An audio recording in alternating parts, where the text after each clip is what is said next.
Xenos is a loser born in the slums who eventually becomes an overpowered healer while building his own beast girl harem. The story begins in the kingdom of Herzith, a nation where most people are healers. In this country, healers are categorized into 3 ranks. A healer is third-rate if they can only heal minor injuries, second-rate if they can fully heal the affected, and first-rate if they have enough power to make the world a better place. Healers are so crucial to this country's economy that the major academy's only job is to teach students sophisticated healing magic and help them earn their licenses so they can begin their journey as official healers. However, in the corners of this kingdom, there are villages and slums where such formal education has not been introduced yet, meaning people there do not have a license to practice healing. In one of these villages lives our protagonist, Xenos, and his elf girl sister, Lily, both of whom struggle to survive in their unkind life while living in a shabby house. Xenos is also a healer himself, and although he doesn't have a license to practice healing, that doesn't stop him from helping the people in his town who can't afford to see official healers. He begins his day by healing a person in his house, then heads out on a house call, leaving Lily alone in the broken shack, where she eagerly starts preparing to cook dinner for her brother just seconds later. A spirit named Carmilla visits her out of nowhere, wanting to have a taste of her cooking as well, revealing that she, too, is their roommate and just wanted to wish her a good morning before heading back to her room again. The moment Carmilla leaves, another young lady named Zofia enters, calling out to Xenos, followed by Linga, who also wants Xenos to treat her. Judging from their attitude, it seems both of them are into Xenos, and let's not forget the younger sister, Lily, who has taken an oath to become his wife one day. Anyway, both Linga and Carmilla sit down when another woman named Lo bursts through the door, claiming that she, too, has come for some daily amusement. The story hasn't even started, and yet bro already has a harem. That's crazy. While the ladies eagerly sit around, Lily continues to cook patiently for Xenos and asks the girls if they plan to join them for dinner later. When they reply affirmatively, Lily becomes happy and states that she'll look forward to sharing a group meal. Remembering that she needs to hang the laundry, Lily goes outside, telling the girls to watch the pot. However, instead of watching, the girls end up eating everything in it. Meanwhile, Lily takes a breather outside while hanging the clothes and falls asleep. Thinking about Xenos, back inside, the 3 girls discuss who should take the blame for eating Xenos' dinner, ultimately making a plan to cook an identical meal before his return. However, Lily wakes up and, with a menacing tone, demands that they explain how and why the kitchen is in such a mess. The 3 girls try to make excuses, claiming it's too complicated to explain, but Lily sees through their lies.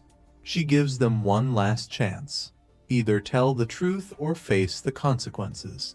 Zofia is the first to crack under pressure and admits that she ate the stew because it smelled so good. Linga claims that her hands and mouth moved on their own, while Lo, more straightforward, offers no excuse and simply compliments Lily's cooking. While Lily fumes in silent rage, the 3 girls begin to wonder how they can get out of this situation. They start blaming each other again, but their conversation shifts to Xenos, and they begin fantasizing about what they'll get him to do when he comes back. Linga mentions that the fur on her tail is feeling rough, and that she wants Xenos to rub it, claiming he frequently does so. Lo, however, doesn't believe her, arguing that Xenos would never please anyone except for a 6-packed abed mama like her. As the 2 argue over who Xenos likes more, Zofia, the only rational and slightly crazy beast girl, tells them to quiet down, which Lily agrees with, thinking Xenos will be upset if he sees them fighting. Lily expresses her hope that they'll all get along, as she truly wanted to have dinner together.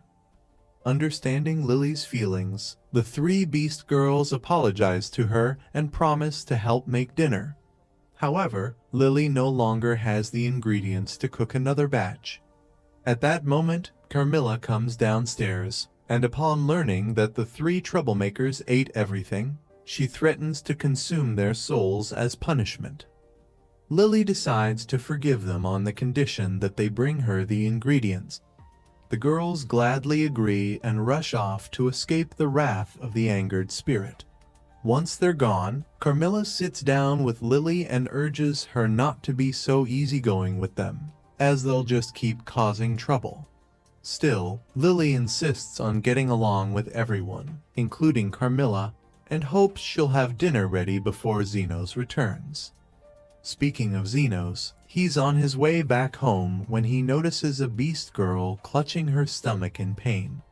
A highborn noble stops the girl, pulls her by the hair, and chastises her for running away from his house, revealing that she's his slave. He drags her back to the cemetery, expressing his disdain for a demihuman like her, and stating that someone as filthy as her deserves to be buried in a lowly grave. He hits her against a grave when a dark aura rises from it and enters her. Unaware, he continues to kick her, but the dark aura causes her to spiral out of control, prompting her to attack the noble with her claws. The man, completely powerless against her, has no choice but to flee in the opposite direction. After getting injured, Till's master tries to run to safety and meets Zenos along the way. Not knowing who he is, the psychopath informs Zenos that his slave has gone mad and has just attacked him. He pleads with Zenos to help him, and soon after, Till arrives to finish him off. Looking closely at her, Zenos notices a large force of dark energy from Till's body and immediately seeks to know what the man was doing with her, and the dummy claims he was just working. Upon further inquiry, he reveals that they were just farming. After that, he beckons on Zenos to take him to the hospital, considering how injured he is. He even offers to pay Zenos if he can get rid of Till. At the moment he says this, Till is about to strike him, but Zenos pulls him out of the way. He should have let the girl cut that cute hair of his. Just then, she throws some rocks at him, and he dodges them swiftly. After that, Till's master orders Zenos to Isekai her, but he doesn't wish to do that. This angers the blondie, who believes that his inaction could lead to an aristocrat's death. He pays no regard to Till's life, stating that she is just a slave he can replace at any time. Hearing this, he assures the pathetic coward that he values each life equally. This response angers the master, who wishes to know who the hell Zenos is. In response, Zenos confidently reveals that he is a healer, just before almost getting slammed by Till. Hastily, he amplifies his hand and punches the large rock to bits. This shocks Till's master to his bones. Can you see how wide his eyes are open? However, he continues to witness how fast Till tries to attack Zenos, but he figures out her every movement and smacks her to the wall without touching her. This causes the building to fall right on Till's master, but he fortunately survives this. Shortly after, Till regains consciousness and tries to get up. Seeing her in this devastating state, Zenos rushes to help her, but finds that she has been possessed by a demon. He lets her bite him and seizes the chance to heal her of all her injuries and from the possession of the demon. This causes her to pass out, leaving him wondering what kind of farming she was doing to get her possessed by a demon. Soon after, he boasts the demon into oblivion. While all of this is going on, Till's master watches in shock. He is fully convinced that Zenos is indeed a healer. Due to this, he begs Zenos to heal his wounds, but he claims that he is off the clock, urging him to come the next day. However, Till's master exclaims at this, since he will be gone before the next day. He orders Zenos to heal him immediately, but Zenos claims that would only be so if he pays something extra. Hurriedly, the dummy throws a bag of coins at him, hoping that this is more than enough. But Zenos claims that it isn't. Hearing this gets Till's master angry, especially since the price he offered is more than enough for the services of a healer. Before the dummy could blab any further, Zenos lets him know that he isn't a licensed healer, but just an underground healer. On hearing this, Till's master is left wondering if such a thing as an underground healer exists. Soon after, he asks to be allowed to take Till as part of the payment. Without thinking twice, he agrees and asks Xenos to heal him, right before he gets handed the documents to Till's ownership. Later on, Till regains consciousness and is shocked to see Xenos beside her. She seeks to know who he is, and he tells her his name. Also, he informs her that he has bought her, and she reveals her name to him. As his first order to her as her new master, he orders her to wear her birth clothes, and she finds this extremely surprising. I think I like where this is going. Since she cannot oppose her master, he is forced to go ahead with it and does as he says.